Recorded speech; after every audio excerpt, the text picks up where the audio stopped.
great I am. I don't have to tell you about my strategy. Created this company called Rockefeller Records. Shout out to Dame. I know we don't see eye to eye, but I Yo, Todd, it's time to go. Oh, sorry. Sometimes when created this company called Rockefeller Records. Shout out to Dame. I know we don't see eye to eye, but I can never erase your accomplishments. Thank you, and Jay. I appreciate you. Thank you for acknowledging Dame Dash. Shout out to Biggs. The Biggs. One of the most honorable people I've ever met. Yo, Todd, it's time to go. Oh, sorry. Sometimes when I'm alone, I stare at the wall, man.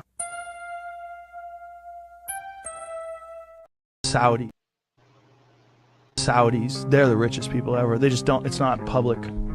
Like, you know. Or Putin's the richest ever. Yeah, he's one of the richest ever. But are you the richest royal ever? Oil families, they don't have to disclose their income. They're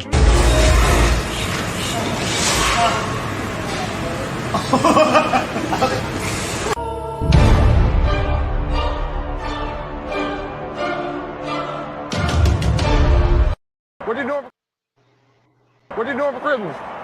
Christmas? I mean, I got to get to Thanksgiving first. I'm going to give out turkeys back in the hood. I'm with you. You want me to come? You will? I appreciate it, though, big dog. Hang on. But I'm going to be in the hood giving out turkeys, trying to restore my community. Yeah, I used to smoke reefer.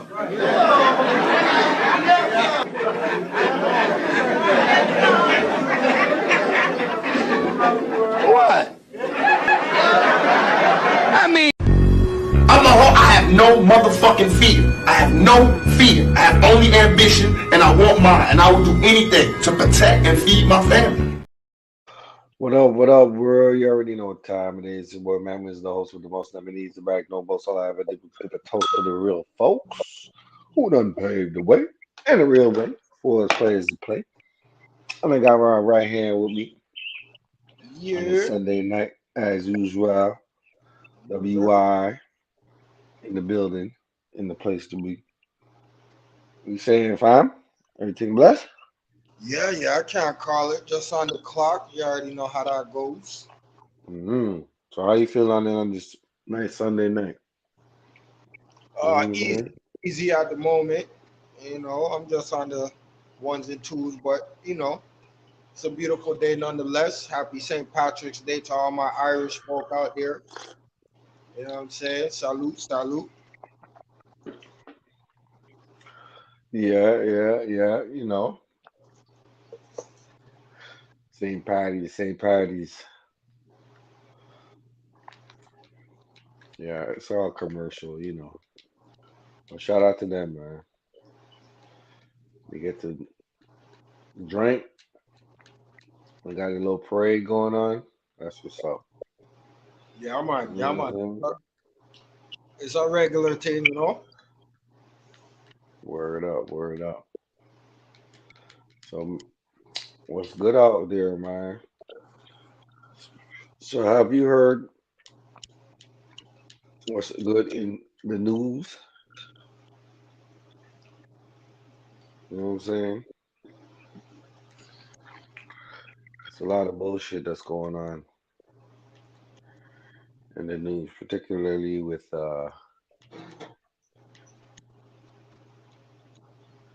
social media and anything like that, you know? When they're gathering big data, you know, more and more. We're moving away from a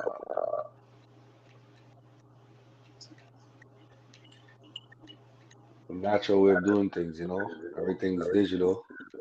Right. More like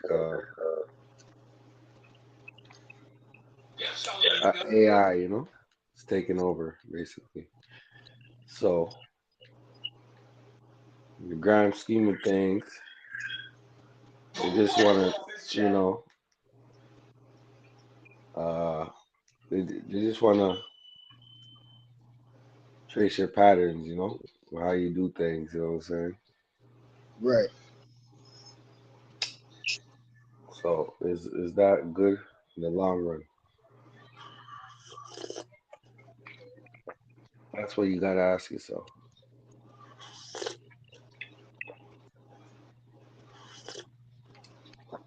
Is that good in the long run? And to know everything about you from one question leading to the next. You know what I'm saying? Yeah. Where you think it's just, they're just trying to figure out what you like. So they're trying to give you more of what you like, but it's more like program you in a certain way, Right.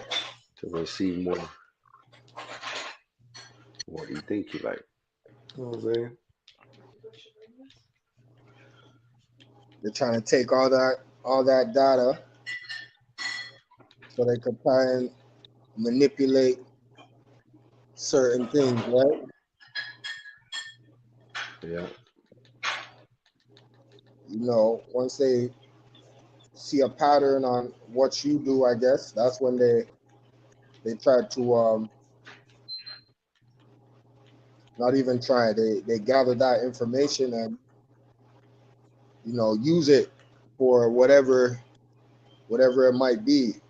It might be to sell you some stuff. It might be all that. You never know. I mean, Right. And now I think they figured out how to use DNA to store data. It's crazy. And who you think has the most data could be stored that could be stored in the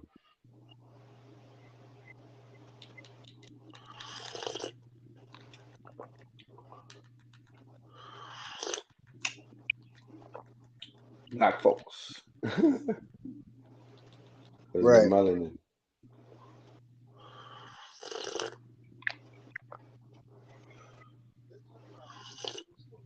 Well, that's no surprise to me because sometimes we as black folks have this natural instinct, and sometimes what we call it the ancestors speaking through us or delivering the message to us, right? It's usually the ancestors. And that's part of the storage of the DNA. It's like we have all that knowledge from all those who have passed on. So Yeah, it, yo, the just rich listen to the history that we hold is the reason for all the fact that we can do these things. right, right. They say a person has thick skin. Right. But That's check this all out. I there. want you to listen to this little clip I'm about to show you. So tell me what you feel about it. All right.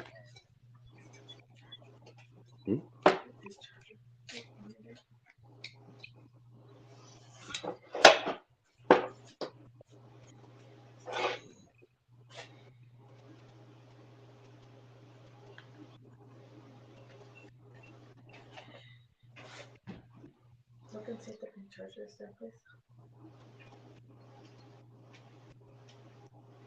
An alarming shortage of data storage supply. Data centers can't keep up with the growing amount of data and will only be capable of storing 20% of it by 2025.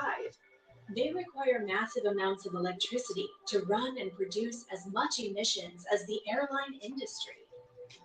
To solve this crisis, we turn to nature's storage medium of choice, DNA.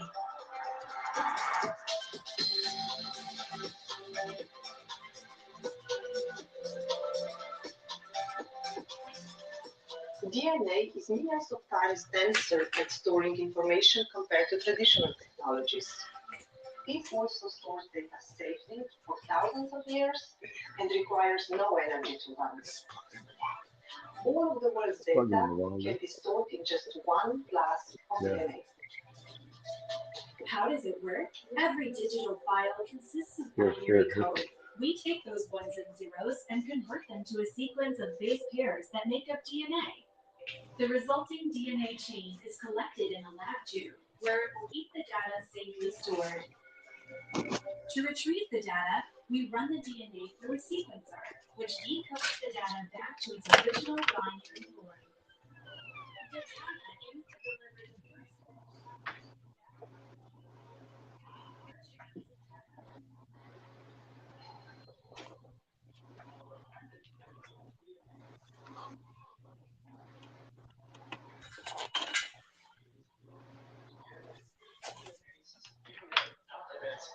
Datana aims to deliver the first. The team is eager to bring DNA data storage to the masses and tackle the overwhelming economic and environmental impact of the data storage industry. Our vision is to set DNA as the new gold standard for archival data storage. Combining cutting-edge engineering, molecular biology, and IT, our team is bringing the truly sustainable digital future to our planet. Datana, helping humanity store every bit of data on DNA.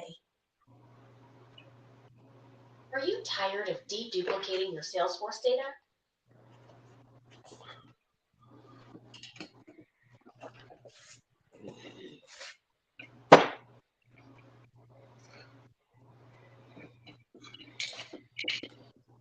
So what do you think about that, player? Oh, that's interesting. Very interesting.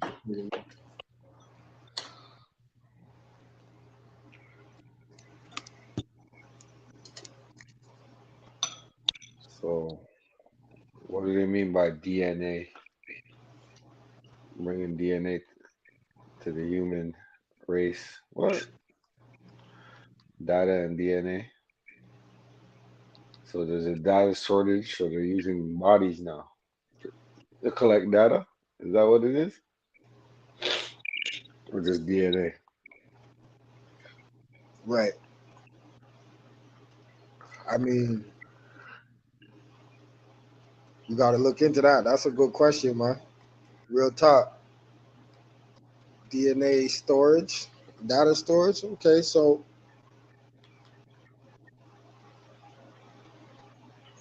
DNA data storage, like how? Well, they say it's synthetic DNA. So I guess they copy the DNA and then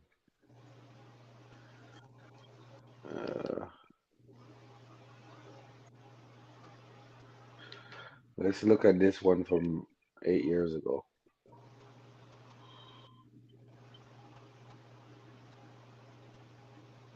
Well, this is a topic that I like to touch on because it's hard to grasp. You know what I mean? I understand that storage DNA data needs to be stored somewhere somehow, but like I need the whole gist of it. No, for sure. So let's listen to this here right quick. Chain, and you can put those 4 in any order, and if you can read that back, you have a sequence of characters. If you want to think of it like a digital code, you can see on the right is a little representation of what those 4 molecules are. In the middle, the famous double helix structure that nature uses to store a sequence of them stably in every cell. But if you read out the information that's there, it's just like a ticker tape of letters, each one being one of the 4 possibilities. And there's 3 billion of those, and that mere 3 billion letters defines your genome and all the instructions to make a living human or a living ant or yeast or any organism you can imagine. It's sort of like this, but it's incredibly small. We have a big data revolution in genomics, and this next slide illustrates why that's happened. 10 years ago, the cost of sequencing a genome of one person or one living organism was about the same as the price of this, which is famously the most expensive house in London. And 10 years later, the cost of sequencing that one genome was the price of this, which is a season ticket to see Arsenal Football Club, which is one of the top UK clubs. And in another 10 years, the cost will be the cost of going to watch one terrible club play one game. So the price is plummeting. And so scientists are very excited and they do more and more genome sequencing. And then after they've done that and they've done their experiments, they want to keep the data safe. And unfortunately, that's where my job comes into it, because they send that data via the internet to my institute, the European Bioinformatics Institute, and they ask us to store that information. So our PR people give me a picture of a mountain and a graph, and I don't even know which graph it is because all our graphs just go up exponentially. So that's one of the databases, or maybe all of the databases. We have a 60 petabyte storage system now that we're filling up. It's nearly full, and that gives us a bit of a headache. See the size of this guy's how we nose? go about storing that data, because our budget does not go up. No doubt, no amount of DNA can store that. Pressure on someone you know to give us more funding, please do. So we buy more and more computer servers and more hard disk drives to store this information, and we have headaches doing this. How do you capture exponentially increasing data and serve it back to the whole world on a essentially flat budget? Why do you store this data? Do people really care? Well, people really do care. And we just have a little live demo. What we have here, this is in real time showing you the hits on our website. We have about 100 times more hits on our website than CERN does on theirs. This is the people in real time using the website. If anyone's got a smartphone and they're quick, hit this QR code or that URL there, and if we're lucky, we'll see Davos light up. I don't know if that will work. Probably your phones might not be registered as appearing in Davos. But we get thousands of hits a minute, millions of hits a month. One thing we realized is that all this information we're storing, it's about DNA, but the DNA we're storing information about is a digital storage medium. It's a sequence of, well, not zeros and ones like in your computers and smartphones, but a sequence of a discrete alphabet of 4 letters. And if we could manipulate some DNA, we could put a message in there ourselves, and we could use DNA to store it. DNA is a really good way of storing information. It's been used for hundreds of millions of years on life on Earth, evolved, it has used that as its hard disk drive. Maybe we could use that. So we devised an experiment to see if this was a feasible way of archiving and storing information. One of the things we needed to do was decide what information to store and what kind of code to use. So we had to invent a code that would store information. We didn't just want to store information about genes and processes in a living body. We wanted to store any kind of digital information, just as your computer and your phone and your iPod can do. There's various problems we have to overcome. We can't make very long pieces of DNA as humans yet. So we had to invent a code that could make a message out of many short fragments of DNA. We had to devise a code that could store any information. We had to be aware of problems that would come and errors that might occur in the writing or the reading of that information, just like digital TV transmission or mobile phones error correction. So we devised a code that would do that. We picked some bits of information, to store. We thought all the high-value information you want to store a long time in a DNA format. Maybe having the sonnets of William Shakespeare, 154 sonnets, as a text file. We put, actually not the picture of Martin Luther King, but an excerpt from his I Have a Dream speech, which I hope.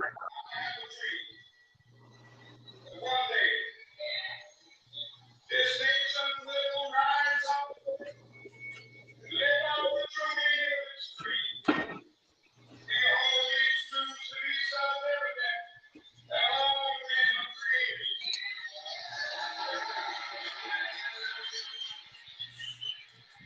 So I want to emphasize not a transcript of what he said, the actual recording of what he said in an MP3 format, recorded into our DNA code, written into pieces of DNA. Because we're molecular biologists at heart, a PDF copy of the Watson-Crick paper from 1953 describing the helix structure of DNA in living cells. We encoded those and we had that made into DNA by the Agilent company in California. And it came in a test tube exactly like that one.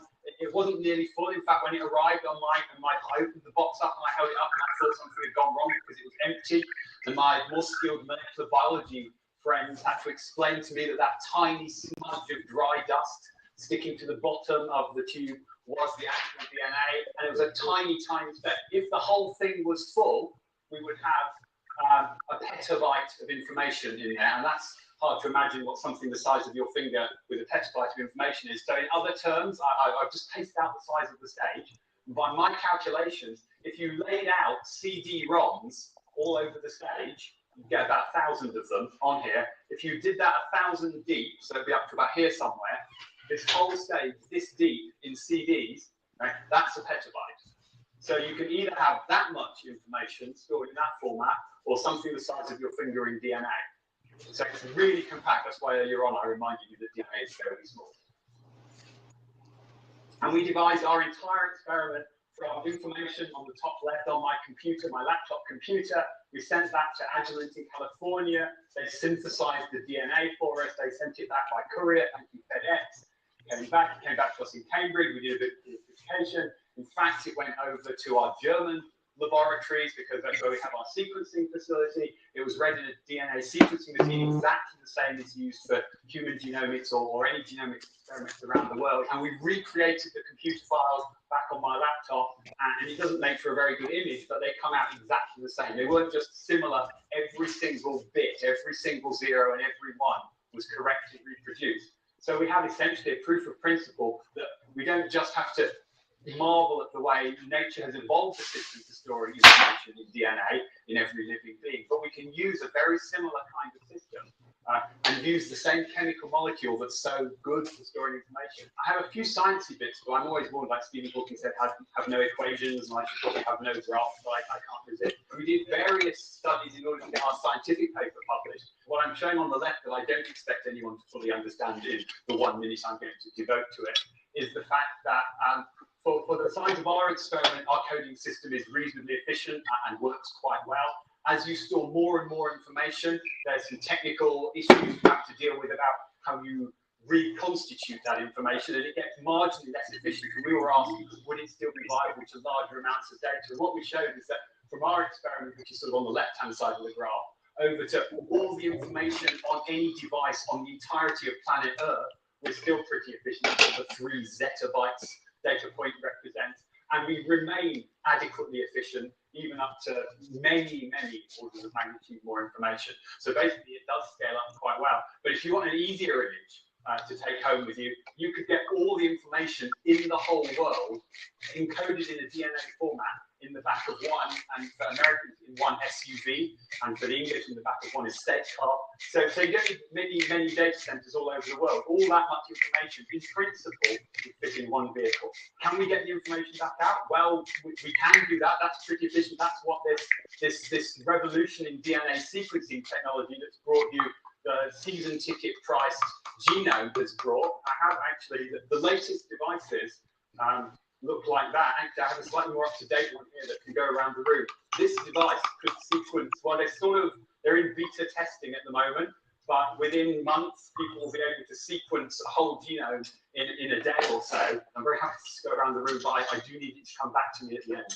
The one on the screen has a USB plug, which would plug straight into your computer, and they had to admit they couldn't actually design that, but it does come with a USB cable to plug it directly into your computer or maybe your smartphone. We can read DNA sequences that pretty quickly. That's not the problem. We can make lots and lots of copies of them. That's really easy. It's actually better than a photocopier. A photocopier, you have to run it once every time you want to make one more copy. Copying DNA is really easy, and it works exponentially quickly. You start with 1 and you make 2 copies. From those 2, you can make 4, and you don't need a different machine for one of those. It's just one very standard piece of laboratory equipment can very rapidly grow exponentially many copies of what you started with. So copying it is not the problem. Once I have my message, I can distribute it to all of you very easily. But writing that in the first place is very difficult. Humans are not good yet at writing the first new copy of DNA. Once we have one, we can make more copies of it. But making that first one is difficult. This is Agilent's facility in Palo Alto. They need a clean room. They need a very, very complicated machine, a bit like an inkjet printer, but more complicated, and it's slow and it takes a while. This is very much the rate limiting step in the procedure we're working on with at the moment. It takes too long and it's very expensive. So the idea of having all the information in the back of one vehicle, there isn't enough money on Earth at the moment to do that. So I want to finish off with some ideas about why this is a good thing to do.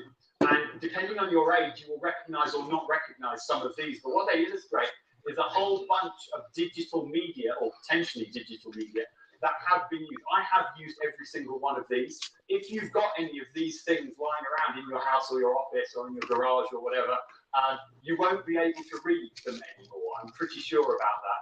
Within a few years, these things become obsolete. And that's a problem if you're trying to do long-term archiving. I would argue that no one on the earth is currently long-term archiving digital information. Yet most information is now being created digitally. Currently, it's stored digitally, it's observed, looked at on your screen digitally, but we can't archive that information. Some things only exist in a digital form. Movie companies do things entirely digitally now. They shoot things digitally, they mix it all up digitally, they do different versions on the aeroplane or the 3D movie or the 2D version of the movie. Everything, they show it in the movie cinema digitally. When they want to make an archive copy, then they make an analog celluloid copy because they know how to do it. That's not a good way to go. But if we go through any, how long will hard disks work? How long will memory sticks work for? How long will DNA work for? It works a very long time. How do we know that? We've done the experiment. We've looked at mammoth DNA that's 20,000 years old. Neanderthal DNA is 40,000 years old. The bison is 60,000. The current record is ancient horses. 700,000-year-old DNA sequences have been successfully read from samples found.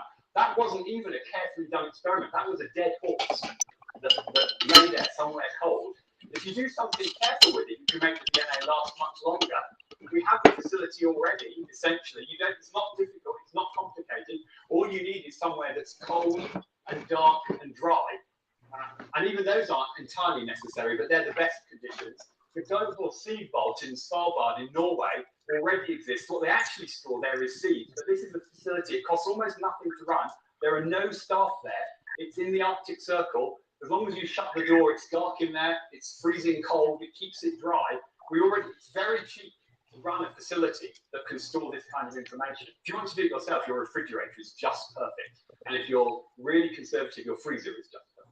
Will we have a technology to read that? Well, we will, because it's DNA. As long as we have humans who are technologically advanced, we will be able to read DNA. We're changing the machine every year or two as the technology improves so much. But they can all do the same thing. They can all read DNA. As long as there are people, there will be DNA readers.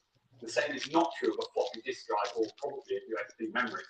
What are we going to store in the long term? Well, it's very expensive. So if it's very expensive and it's going to last a very long time, you're going to start off with things that have a very high value. Maybe the presidential records in the US perhaps are considered to have very high value, or information about where nuclear waste has been dumped. That's really important to keep that information safe for a long time in a format where anyone can read it back. But as the technology gets cheaper, what do you and I think? When it's down to a few dollars, maybe your family photographs or something, you would spend a little bit of money to have a really safe format put somewhere out of harm's way where you know that future generations will for sure be able to read it back. I'm just going to finish off by thinking on a little bit further. Money is digital information these days. This is actually not a real coin. That's a pretend Bitcoin. But Bitcoin is a form of money that now really only exists on computers and with cryptography. That's something you can easily store in DNA. And I wanted everyone to be able to go home with a real reminder of what I've been talking about today. My kind assistant's going to come amongst you now, and I'm going to finish speaking. What we have done is we have bought a Bitcoin, and we have encoded the information of that Bitcoin into DNA. Please take one home. If you follow the link that's here, you can get a pointer to a web page that describes our project. It gives you a pointer to the technical description of the encoding method we've used. A DNA sequencer at the moment, you don't need to own your own. You can send it off to commercial services to do the sequencing for you. Whoever gets there first and decodes it, the Bitcoin is yours for the taking. The first person can claim it for theirs. Once someone's swept it up, then it's not available to anyone else. So yes, it is a race. Good luck with that. I'm going to finish there. Thank you very much for listening.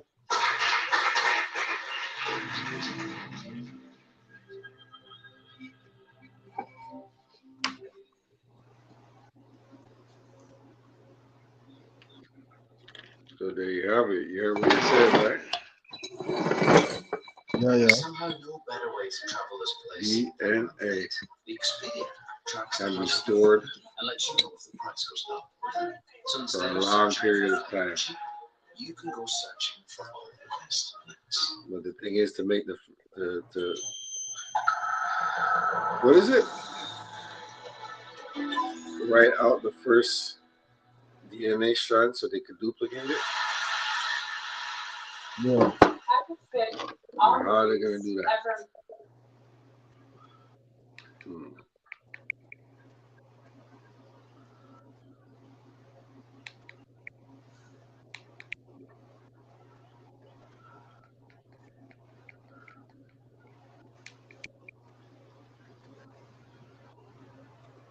Let's talk about digital storage versus DNA. As of summer of 2021, 1 terabyte of data can fit up. Let's talk about digital storage versus DNA.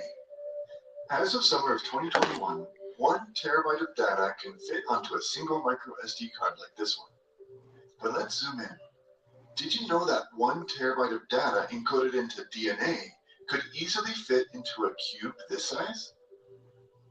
That human hair on the background gives us an idea of the scale. But what if we had a volume of DNA equal to this card's flash array? It would hold roughly 8,000 terabytes. And if you had this much DNA, about the volume of a AA battery, it would hold 8 million terabytes.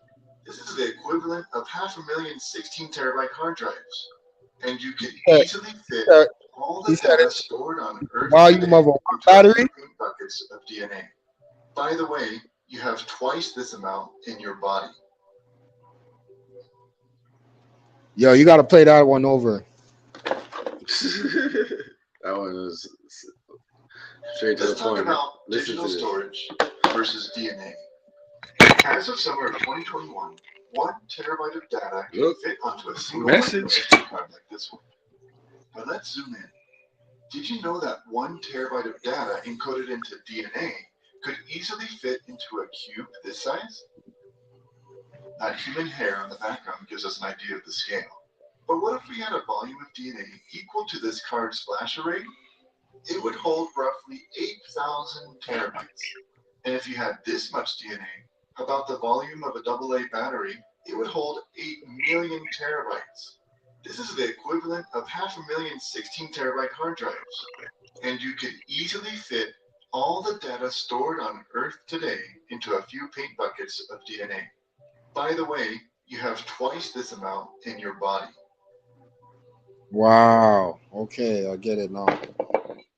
You get it, right? We know bullshit, bro. Okay, so basically we said what? 3 buckets of paint of DNA, and we have double that. So we have 6 buckets. And it was what? How many million? 8 million terabytes. No. You said 3 buckets will be enough to store all the data in the world. And our bodies hold double that. Yeah, 6 buckets. So our bodies hold 6 buckets, so we can store all the data in 2 worlds, basically in our bodies. 2 planet. So all the information in 2 planet Earth for storage in our body. I remember Nipsey was speaking at Silicon Valley, and he's talking because he had the first smart store, right? Yeah. And he was like, "Yo, every 6 months, data and technology becomes stronger and it decreases in size by 300%." And he said that years ago, bro. Yeah. Think about it, we're in 2023 now. Nipsey probably said that in what, 2018 or something like that? Right. Whenever he died, 2018, 2016. Before he died, he said it.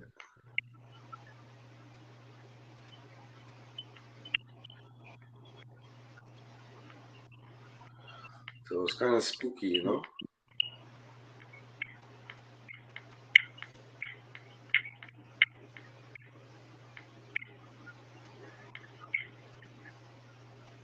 Because I want to know how they're going to do it on a grand scale, yeah?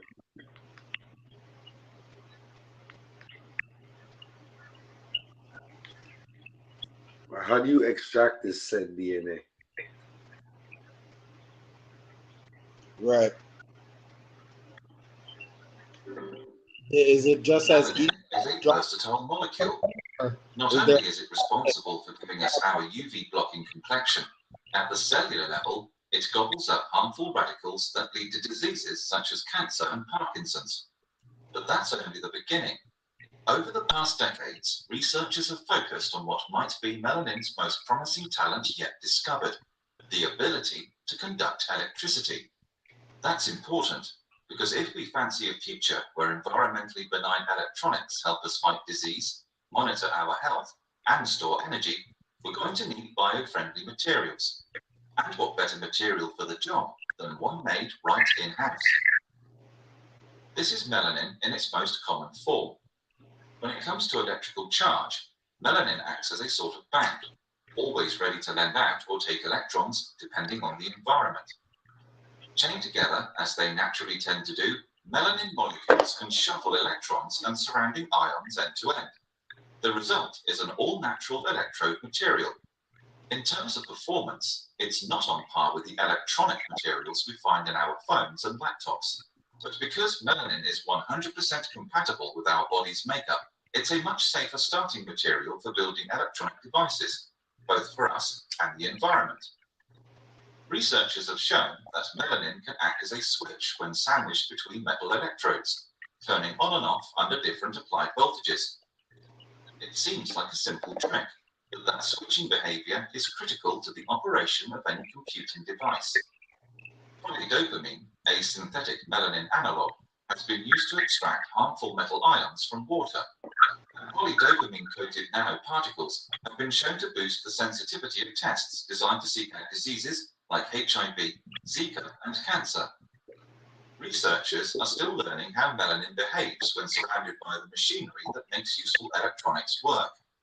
But continued efforts from chemists, physicists, and materials scientists are likely to result in exciting new applications for this highly versatile molecule.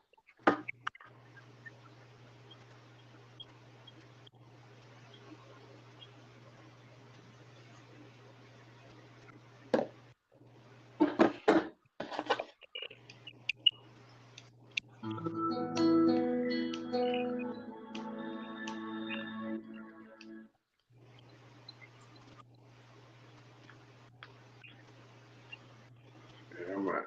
So, it says deep.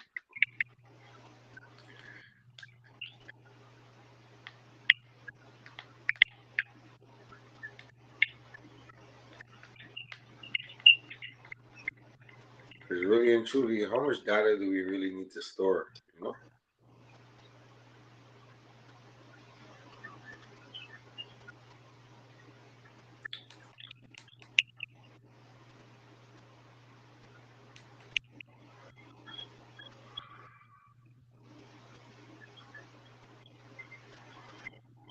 This chick has a good synopsis. One more video, or you just want to keep chopping it up? Yeah, let me see something. One more video, y'all.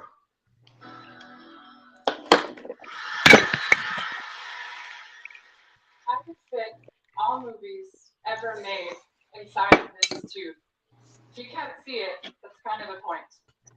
Before we understand how this is possible, it's important to understand the value of this feat.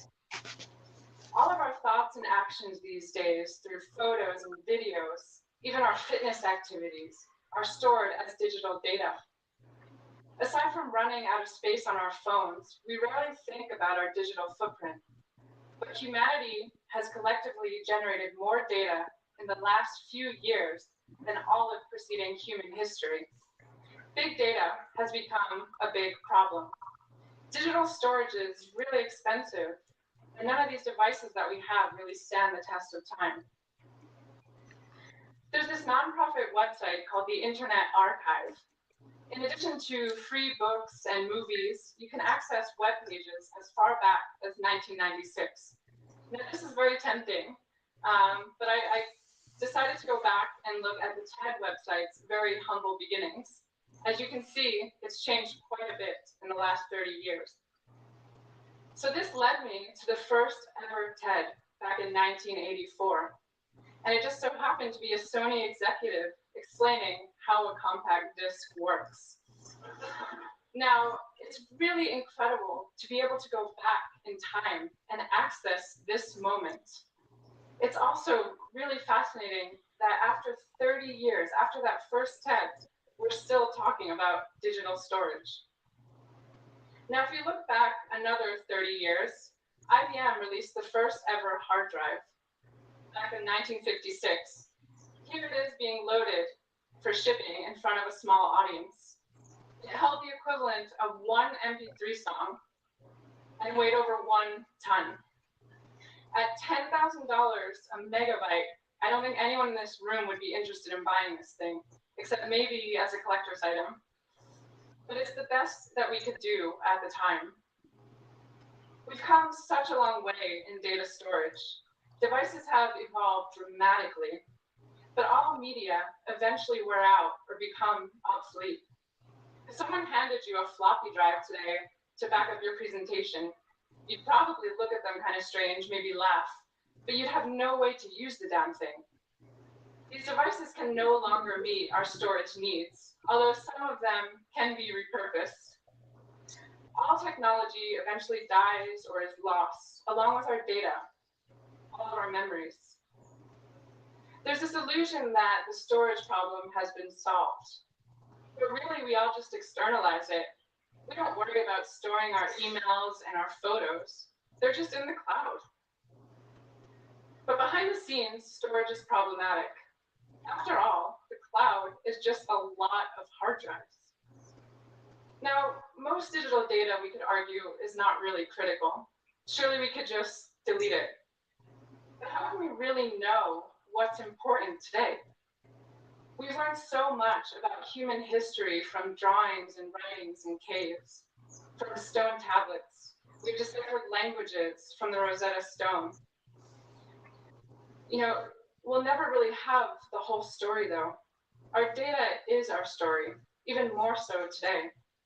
We won't have our record recorded on stone tablets. But we don't have to choose what is important now. There's a way to store it all. It turns out that there's a solution that's been around for a few billion years, and it's actually in this tube. DNA is nature's oldest storage device. After all, it contains all the information necessary to build and maintain a human being.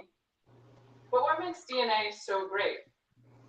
Well, let's take our own genome as an example. If we were to print out all 3 billion A's, T's, C's, and G's on a standard font, standard format, and then we were to stack all of those papers, it would be about 130 meters high, somewhere between the Statue of Liberty and the Washington Monument. Now, if we converted all those A's, T's, and G's to digital data, to zeros and ones, it would total a few gigs. And that's in each cell of our body. We have more than 30 trillion cells. You get the idea. DNA can store a ton of information in a minuscule space. DNA is also very durable, and it doesn't even require electricity to store it. We know this because scientists have recovered DNA from ancient humans that lived hundreds of thousands of years ago. One of those is Ötzi, the Iceman. Turns out he's Austrian.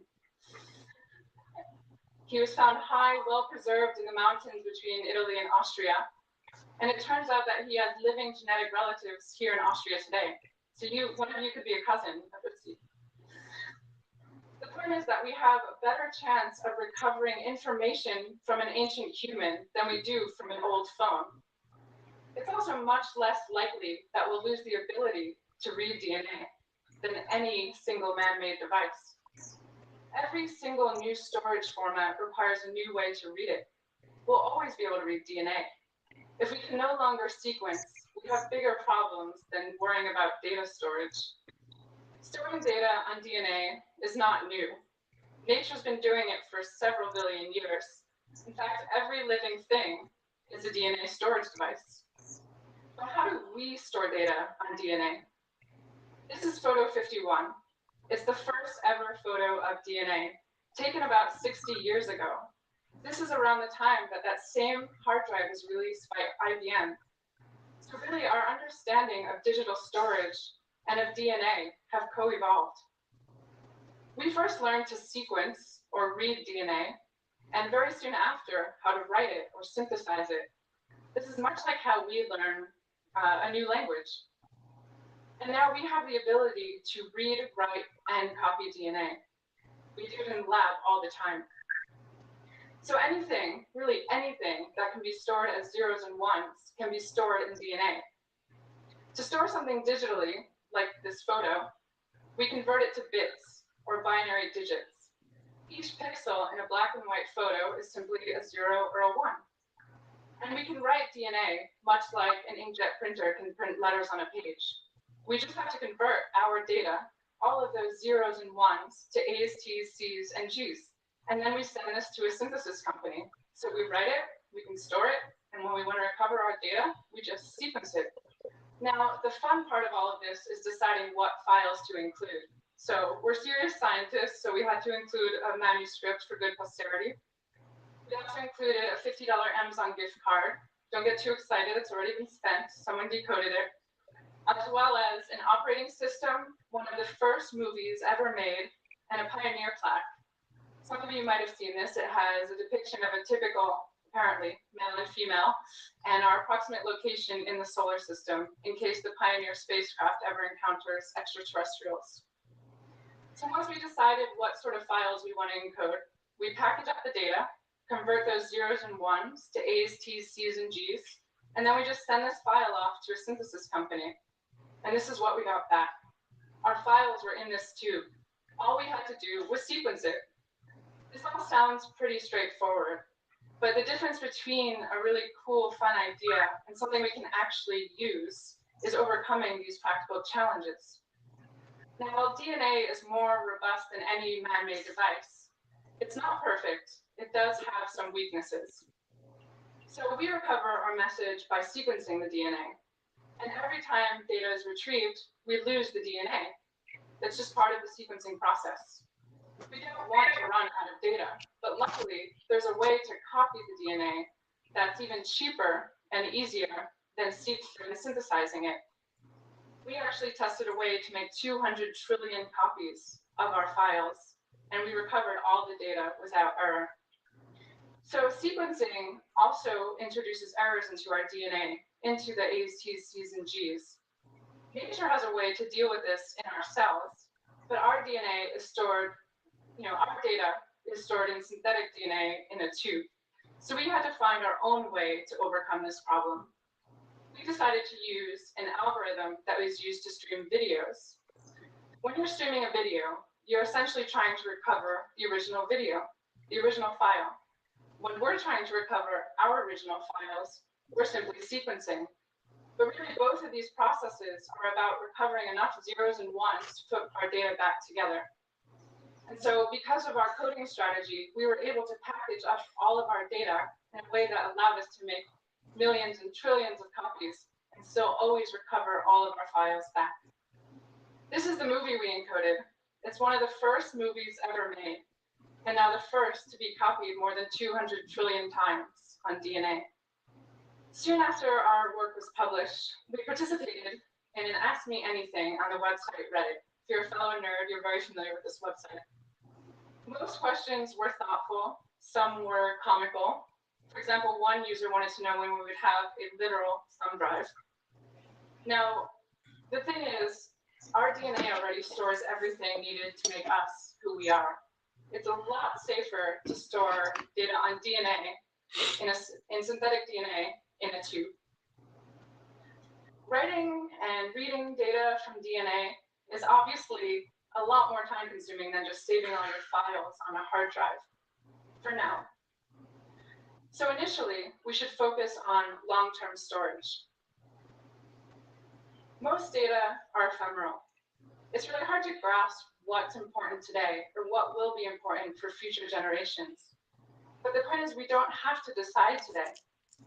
There's this great program by UNESCO called the Memory of the World program. It's been created to preserve historical materials that are considered of value to all of humanity.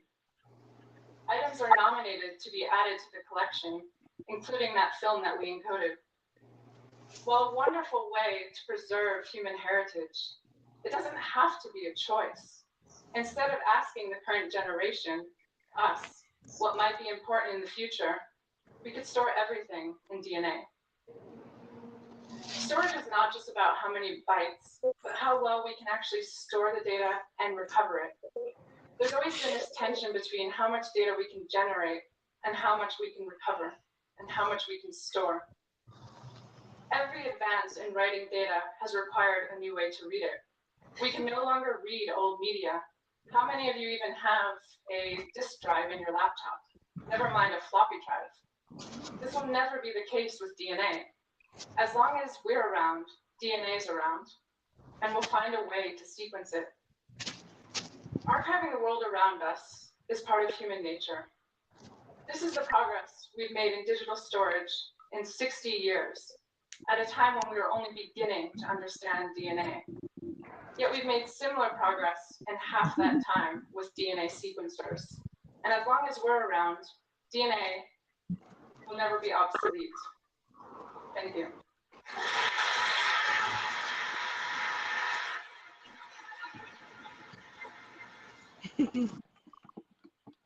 Real is a shared canvas on which our entire team can work together wherever and whenever. What you think about that, Jack? Use Miro to create diagrams, embed documents, add videos, and drop ready. All in one place. Crazy, huh? Miro plays nicely with us. They said DNA. As long as we're around, DNA is not going to be obsolete.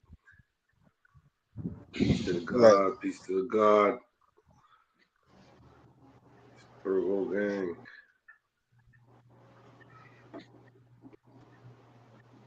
Yeah. So what do you think about that, though, Claire?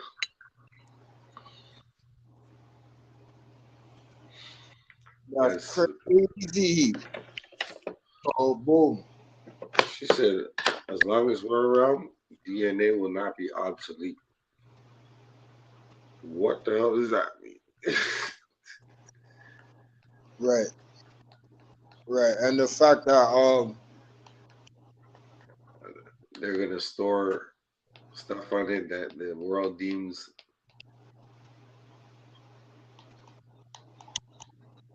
is historical.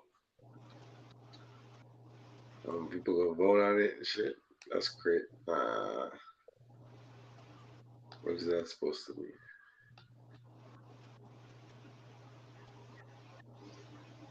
It's crazy. Alright. Come on, bro. you see what the fact that I like the fact that she said we're not able to read the information off of the DNA yet. Or it takes a long time to read the information off of the DNA, but not for long. Like how she said it was like it takes a while to read it, but the way things are going, it won't be like that for forever, you know? Like they're gonna figure out how to read DNA quicker in the next couple years. So that's gonna be like another breakthrough. But I guess that's why they're only focused on how to preserve the data longer. That's what she said. They're trying to figure out how to preserve it longer, or preserve the DNA longer, so the data could stay stored. So it's yeah, it's a battle. It's a battle trying to figure out which one to.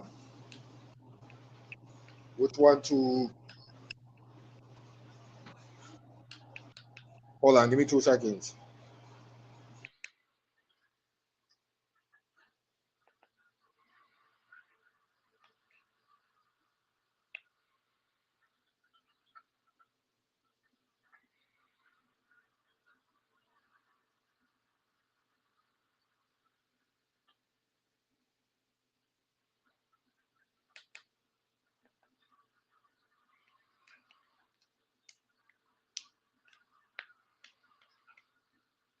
in DNA. This is how the process works. First, the digital data is converted from zeros and ones to the 4 building blocks of DNA: A, C, G, and T. 0, 0 becomes A, 0, 1 becomes G, 1, 0 becomes C, and 1, 1 becomes T. Twist bioscience then writes the sequence of DNA. DNA can be stored for thousands of years and is decoded when needed. DNA, nature's preferred storage media. The future of digital data storage.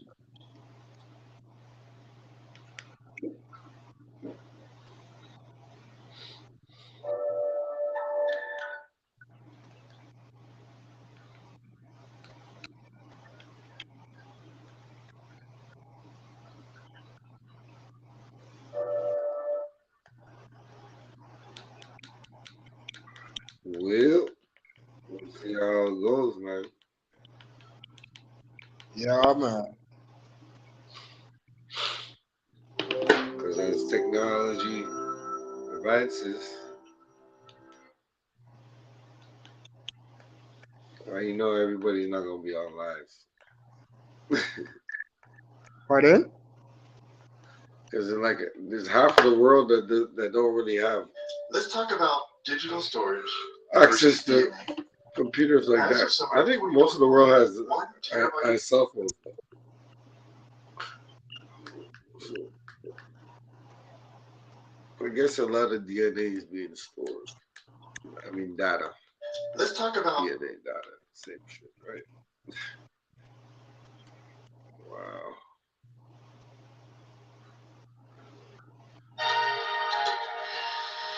The knowledge of the world. We want to store it for future generations. In books, with the codes of the different languages. In digital codes on hard drives or on other electronic media. But all of this storage has one crucial weakness. Books fall apart, they crumble away or burn, and newer things like memory sticks either get lost or just stop working at some point.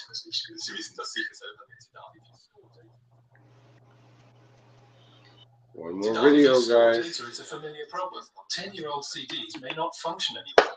Digital storage media just aren't designed to preserve data long term. There's currently no technology that stores data reliably over a very long period of time. That is what prompted the two chemists Wendelin Stark and Robert Grass to search for a storage medium that would enable data to be read even thousands of years from now. And they've actually found that data storage medium in nature. It's existed for millions of years.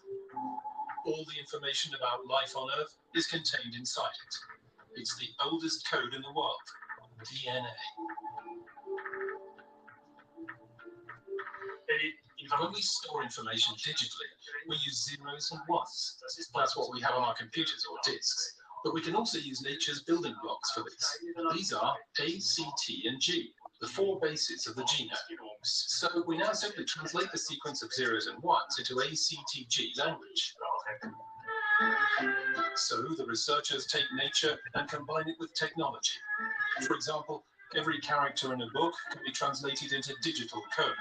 And that, in turn, into a DNA code. A sequence of DNA letters is created. This construction plan then enables artificial DNA to be produced. And the information inside an entire book can then become DNA. But protecting it effectively is a challenge. The problem with all of the previous approaches was that the information wasn't stable enough if simply translated into DNA. The stability doesn't only depend on the DNA itself, but also on sealing the DNA inside another material. Nature has provided a role model for this problem too. The two scientists took their inspiration from fossils. When sealed away inside bone, DNA can remain stable for hundreds of thousands of years without damage to any of the information inside it. So they had to find a material that seals synthetic DNA just as effectively and makes it stable. Robert Grass and Vindelin Stark spent months searching for this substance. Finally, they try using tiny spheres of non-porous silicon dioxide, that is, glass particles. These are only 1/10,000th of a millimeter in size, and so they're only visible under an electron microscope. The researchers seal the DNA inside these tiny spheres. There's enough DNA in each one to store 2 pages of a book. Then the researchers do the stress test. They store the glass spheres for 1 week at a temperature of almost 70 degrees Celsius, the equivalent of 2,000 years of storage in Central Europe. Will the DNA and the information it contains remain stable? The scientists can only establish this by freeing the DNA from its glass armor again, without damage. The problem is that we can't read the DNA when it's inside the glass particles, so we have to remove it. With glass, we chose the most stable material in existence. But there are fluoride ions, but they react with glass, so we can selectively dissolve the glass without destroying the DNA. Using these biotechnological methods, the researchers succeed in retrieving the valuable data from the tiny glass beads. After 3 years of intensive research, it's now clear. The DNA data stored inside the synthetic glass fossils is undamaged. The DNA code can be read in its entirety again and translated back into the original information. The researchers even use this technique to preserve a music album for eternity.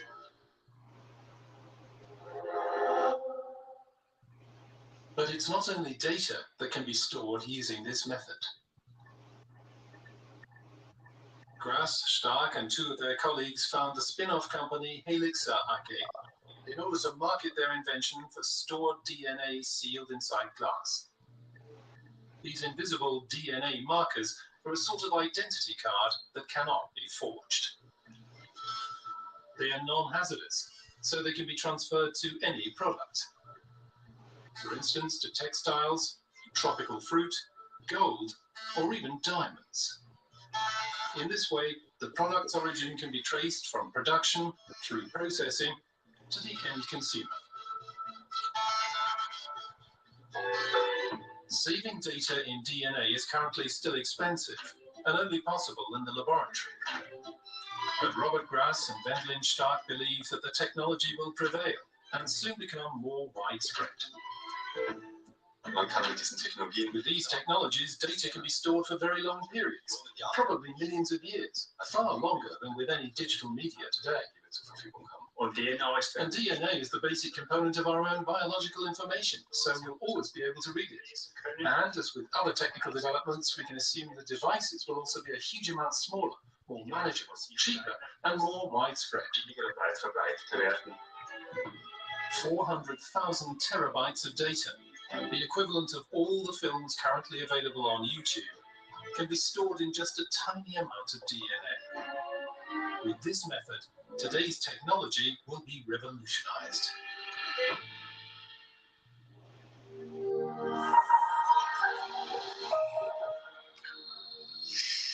So they said technology is going to be more readily available, cheaper. So, yeah, man. We'll see if that's a good thing or a bad thing. Yeah. What you think? Artificial intelligence now. You know what I'm saying? Got the algorithms. Shit is deep, bro. Okay, so I get it now, because look, it's like the synthetic DNA. They said the synthetic DNA doesn't last as long. That could fundamentally change life on our planet. Go ahead. No, they lose information when they extract it from the synthetic. But with the real DNA, it's not the same process. So just the fact that you could get all the information, all the videos from YouTube on a little Than the small. DNA. Smaller than a piece of hair, like. Yeah, that they could fit all that much information in that one piece of DNA. It's mind blowing. It's it's a testament to the power of the human mind as well. It's like I remember back in the days when this is one thing that I feel like this generation will never have the opportunity to experience. Just being able to memorize a handful of numbers. We were kids doing that. You know what I Oh mean? yeah, we memorize all the numbers, man. Everything was in the head. It's true though. You know When what you I'm think saying? about it, actually in Harlem, when they used to do the whole numbers run, Exactly. it was all in the head. It was nothing. They couldn't write nothing down because they would get, you know what I'm saying? It would have been a whole investigation with the FBI and everything. So everything was done All of that would have been traceable and off the yeah, brain. yeah. You know, So I a say lot of that, people had minds like computers back then. you know what I'm saying? The Or mind is like, sharp minds, you know. so it's like, yo, don't The mind is a powerful thing, man. don't doubt yourself. You can do anything if you really put your mind to it. For real though. Ain't that the truth? And I feel like that is something that we have to take into consideration Mm-hmm. just offer this Sure. information alone that we're receiving right now. Yeah, yeah, They yeah. store more data than the whole of YouTube. One little point of DNA could store the whole of YouTube in it. And Yeah, YouTube for been sure. like 15 years. How long But YouTube? yeah, but we're dealing with something that's alive, electric, you know. Yeah, DNA, you know, like it's a power in itself. So it's like it should be able to store all that so-called data, which all data is just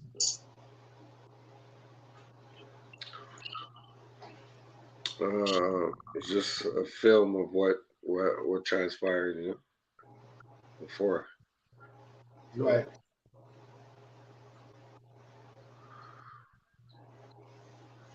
or if not a film, it would be more like you know, anything archive or whatever, a book. But data has to be transferred in something living, and everything living has the DNA strand. So that's crazy. We gonna get this shit cracking though. You know what I'm saying? I'm gonna put on this last little bit for y'all, and then we're gonna be done out here, man. It's your boy Mac Mizzle, man. Tap on with your boy. You know what I'm saying? Tap on with your boy.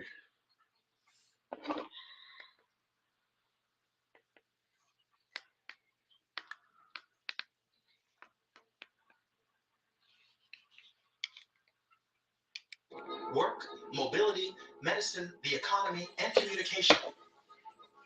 But will AI really make medicine better and doctors superfluous? When will self-driving cars hit our roads? Will intelligent robots usurp our jobs? And are we heading for a dystopia with no privacy and total surveillance? What exactly is artificial intelligence, and how much can it really do? What will change, and what will remain pure fantasy? To answer these questions, we embarked on an exciting journey to meet the scientists working on our future in the US, Britain, Germany, and China.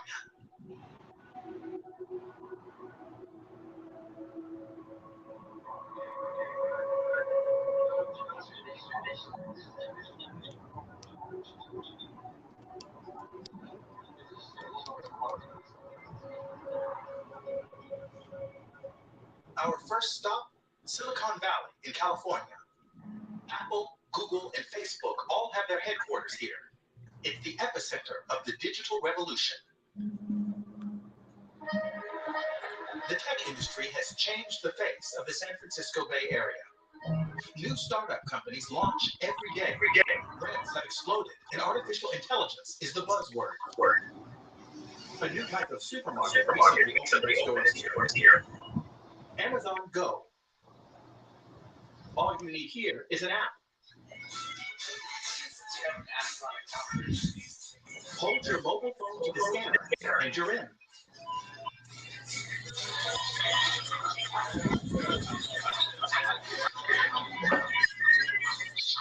As Leonardo shows me Amazon's menus and explains that the language assistant Alexa can help with the preparation at home, I'm under constant surveillance. Which shelves do I stop at? Which products am I interested in?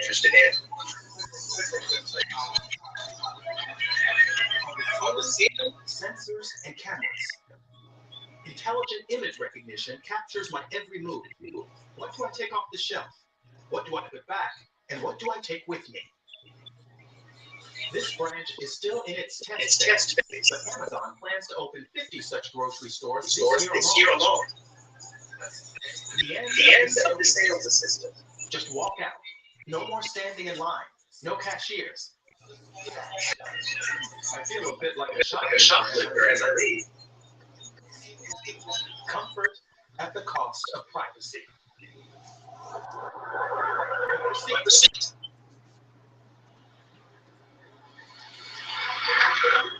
One block away, a robot cafe. Another test lab for the future. Order by app and touchscreen. The increasingly ubiquitous tools of trade.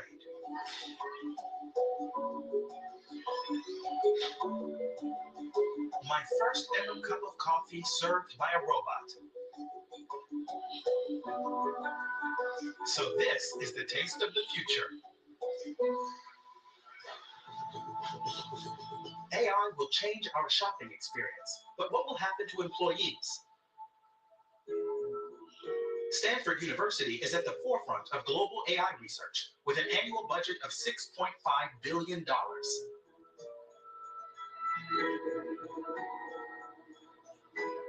I want to know, how will artificial intelligence change medicine?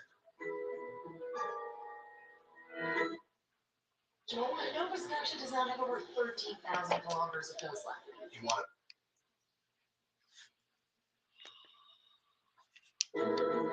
Researchers here have developed an artificial intelligence algorithm that can screen X-rays for certain diseases. Computer scientist Pranav Rajpurkar shows me how easy it is to use. Take a picture of an X-ray with your mobile phone, upload the image, and a few seconds later, you get the diagnosis. It's a mass, and it's saying this thing over here is a possibly cancerous lesion. And I can see that right over here. Okay, so it gives you, if I may have a look at it, now probabilities for pneumonia, nodule, edema, effusion, and that goes blank. Yeah. Now, how does this work? I mean, how did you get to the point? We started with a large data set of chest X-rays, which were released by the NIH, and these contained X-rays and then also labels of different pathologies and whether they existed in those X-rays. So it might say, okay, here's an image, and on this image I have pathology 1, 2, and 3. And we had 100,000 of these images. So we trained a model that can take it as an input, an X-ray, and then output the probability of several different pathologies on this X-ray. Artificial intelligence is modeled on the human brain. A gigantic network of almost 100 billion interconnected neurons.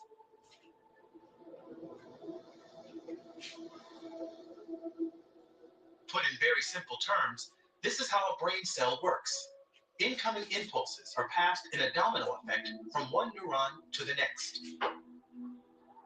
The resulting circuit connects the neurons, and it is this circuit that artificial intelligence tries to simulate as a digital neural network. Like our brains, the network can learn how to identify tuberculosis, for instance. First, the network needs to be trained or taught. X-rays of tuberculosis patients are fed to the system. Initially, it struggles to correctly identify the condition. But every time an X-ray is fed in, the network's structure is adapted and its diagnostic ability improves. It takes thousands and thousands of clinical data sets to train the machine.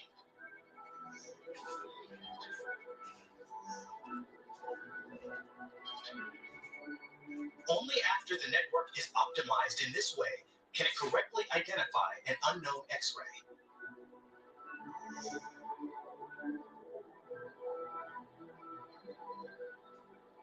But how accurate is artificial intelligence compared to a doctor's expertise? We have actually done this test twice at this point.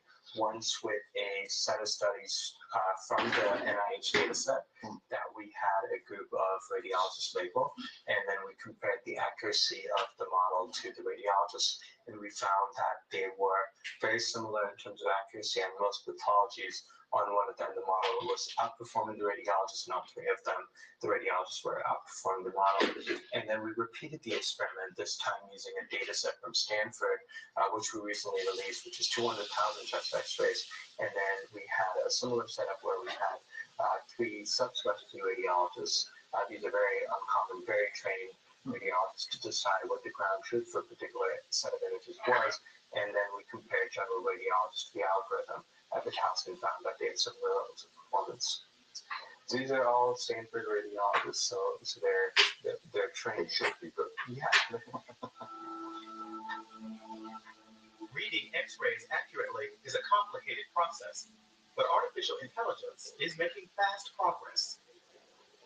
When it comes to identifying or recognizing simple images, computers have surpassed human accuracy. If I look at your picture, it's always probabilities. So there are cases where the machine is not really sure what would be sort of a clear decision to say, okay, this is, I don't know, pneumonia or something else. Yeah. I think it's good to talk in terms of probabilities, because probabilities also give a sense of the algorithm, the model's uncertainty on that particular problem. I think one difficulty with probabilities is that it does make it hard for humans to interpret. Like, what does the probability of 88% versus 92% mean in terms of the decision I should make in the clinic? And so I think in that sense, one of the things that we could experiment with doing in the future is, rather than showing probabilities that are so fine-grained, maybe we can show things like unlikely, or this pathology is likely, or this pathology is possible. In healthcare, artificial intelligence is powering a revolution. Scientists are using artificial intelligence algorithms to sift through seemingly banal data, such as the up and down motion of the steps we take every day. They're looking for conspicuous patterns that could serve as early warning signs of disease. Scientists in the English city of Birmingham are working on a revolutionary diagnostic method. To date, there are no specific tests to detect Parkinson's disease, making diagnosis difficult. AI could change that. Max Little is a mathematician at Aston University. Start test to begin the recording.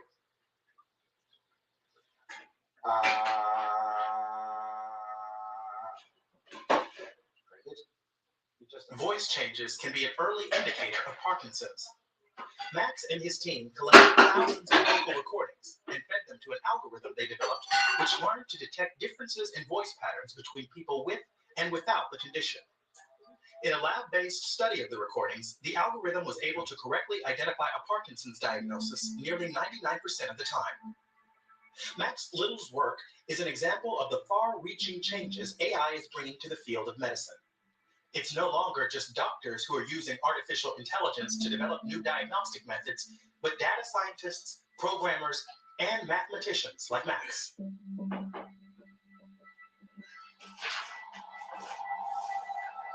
One example, when a person walks, sensors in their smartphone register the up and down motion of their gait.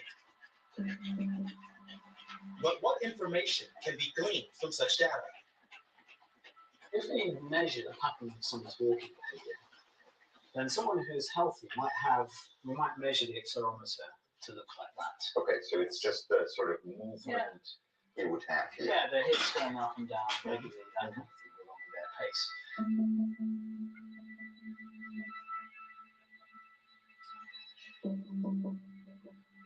But if you looked at somebody with Parkinson's disease, they may have these small steps like this, and they may be irregular, or they may have patterns like that, or they may even freeze and stop like that. So you can see that there's a difference. There's a difference. So you can also now train an algorithm, for instance, to pick out features like what is the distance between the time distance between these peaks, and it can also do the same with this, and it will be able to do that very precisely. And by doing so, we may be able to measure, for instance, that here there's large variability between these. The advantage of the algorithm really comes when for instance, you might have somebody who measures a pattern which looks like this, and there might just be one small change, perhaps, that occurs, very, very, maybe not like that, but sort of, some small variation. That's right, in the sequence of these, in the timing of these events, even to a professional eye. Because they don't have the level of precision, they may not be able to detect that this is outside of the normal range of variation. But of course, an algorithm connected to a high precision sensor will be able to determine that difference. And in this case, this person here may in fact have a precursor symptom of the disease. So this would mean that this person, with the help of an algorithm, could be diagnosed as having Parkinson, whereas the doctor himself would miss him out.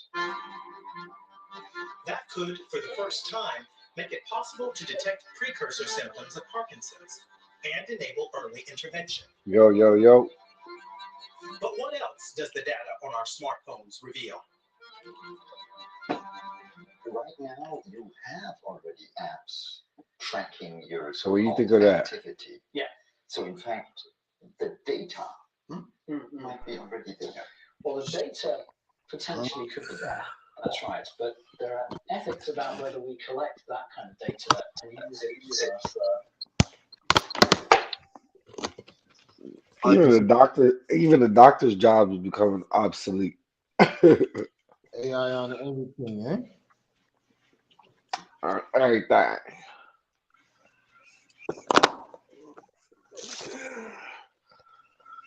You know what I'm saying? They want precision.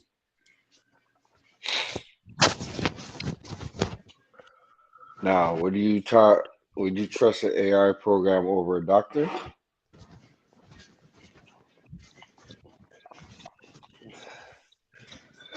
I mean, if it's proven to be fail-proof.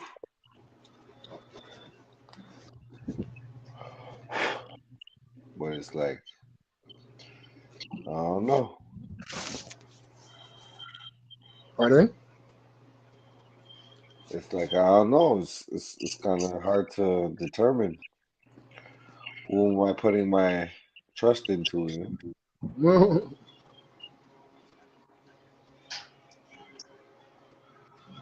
AI or doctor, you know? Who? Exactly.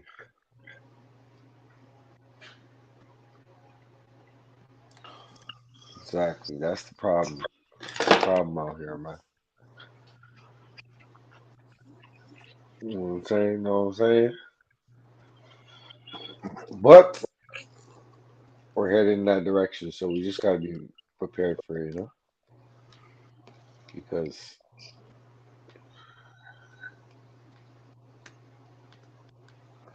what is everybody gonna do, bro? Everybody needs to eat, you know? They need a little entertainment, they need their little pleasure. And it's all gonna be automated.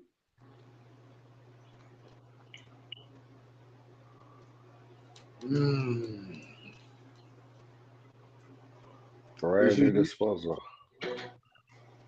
you see these type of things. It's always a problem. How do I get in? If you want to go How do I back experience? to old school movies,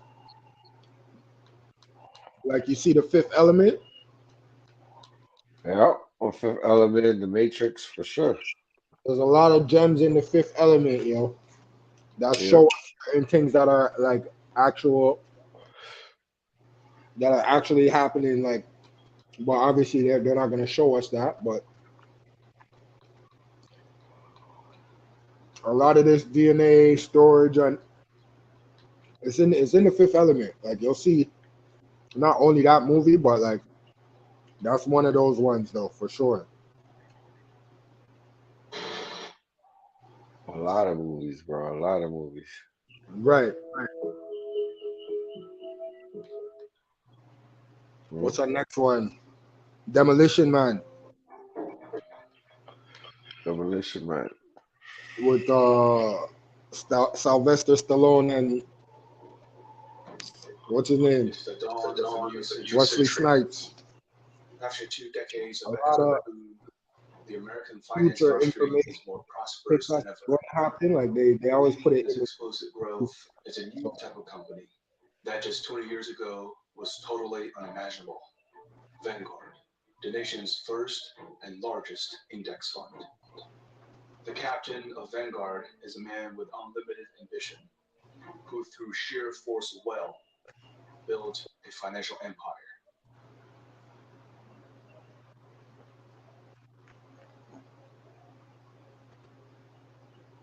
We heard about the Vanguard Group, and an $8 trillion financial empire. Which one? The Vanguard Group. Vanguard. Okay.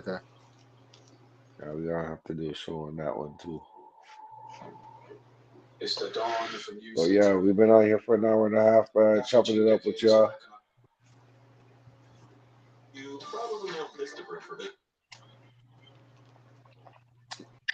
We're gonna be back here tomorrow night, you know what I'm saying? But just let y'all know, man. This AI shit, this computer digital age we're in, where everything is, you hear the language, DNA, data, everything's starting to get intertwined. So don't be fooled, man. Who knows, man? We probably walking around with some clones right now. You know, Never know for real. digitally enhanced humanoids, something like that. You know. Right. And they may call them the aliens. I don't know, man. It's crazy. They already said there's a mothership that's sending little alien probes down to Earth to study the, you know? Study the way of the world. Yeah,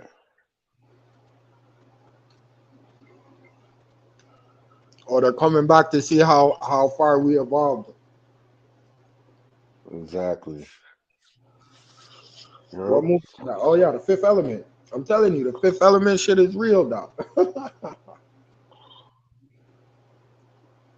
That's what happens. They're coming back to see how far we evolved and what resources they could use.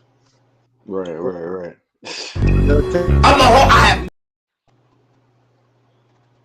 But yeah, it is what it is.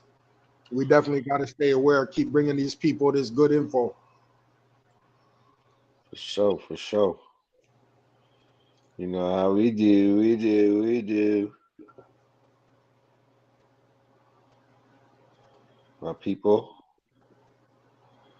I'll be the first to say we need a change, man.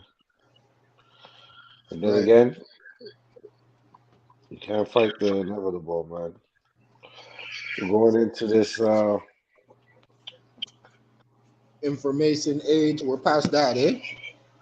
yeah, we're in artificial intelligence right now, and I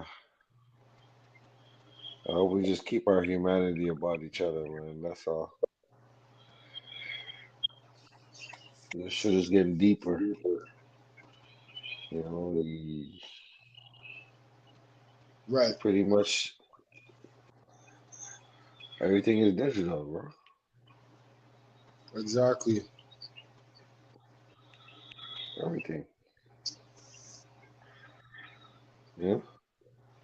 Well, just to get a little a recap of what we've seen tonight, and like how far we've come as a human race. Look at that 1 ton uh hard drive, that weighed a whole ton, right? You That know. whole what was it, like one song of information, of data, one song Yeah. in a ton Like of 35 megabytes or something. yeah. And now we have that same amount of information but more in a little chip this big. There's $10,000 a megabyte. You know what I'm saying? Chip is this big now. It went from a ton to this big in about 60, 70 years. So No, imagine that's a fact. that 60, 70 years, how much we could do.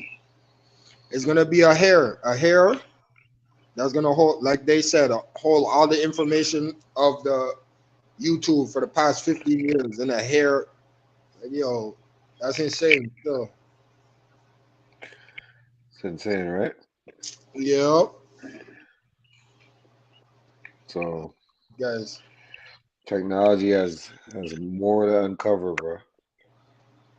Like you Right. said, man, where each one of us, our brain has way more capacity than a computer, man. And for just a little bit of DNA can store so much data, Just you know? imagine. Exactly. Focus a little bit. Yeah, we could probably teleport if we got enough. You know? Yeah, yeah, Astral projector somewhere. exactly.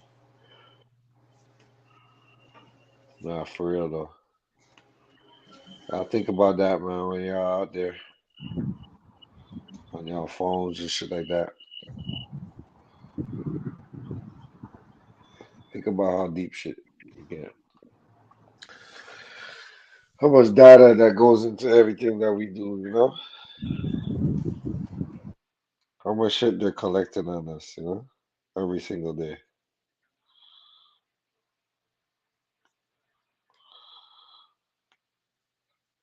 And we're unsuspected. And we're not really paying attention to it because it don't really bother us, you know?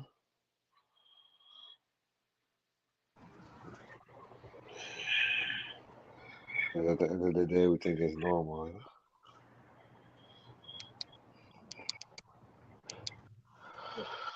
Gone are the days where it's like, you know, let me just think of something one day and think of something to do, and then I go do it. Right. It's always an influence, always some type of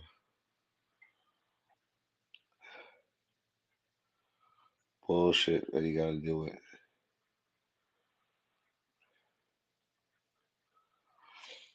Well, anyway, we're gonna figure it out. Some boy Matt Mizzle. Before y'all go out there and do something stupid, Ask yourself, what will that do? Because all I do is sit back, relax, And kick facts.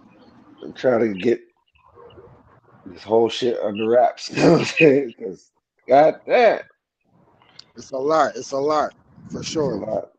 It's a lot to take in, man.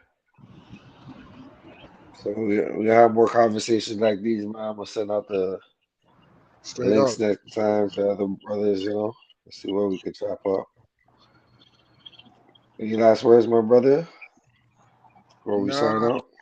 I'll tell the people, yo, just stay aware, because the world is changing so quick that we got to be able to understand and see what's going on. 'Cause, one blink of an eye and the whole world is a different place. So we gotta keep our eyes and our ears open, folks. Definitely, definitely. Don't be in denial either, because there's a lot of unbelievable things going on. So we might not even believe it, but it's real. Yep, it's very real. And what's crazy about it is people know how real it is, but they don't really want to really know how real it is. You know what I'm saying? Right.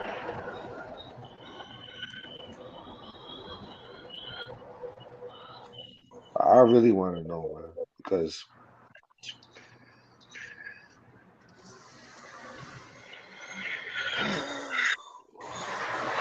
all of this shit is telling us is like there's more propaganda that's gonna be fed to us in such a way where we can't tell if it's real or fake, right or wrong, Right.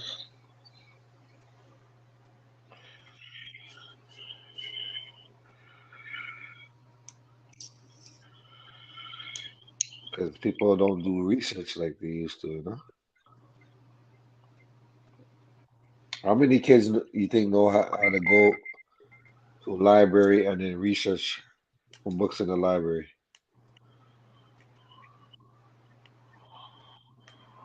Kids right now, Nowadays, it's very rare, for sure.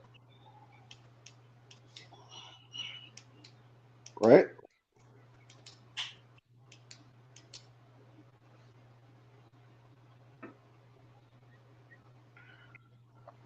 Well, we used to do that shit all the time. I remember we used to all meet up at the library. You know what I'm saying? That was the lick, for sure. Library.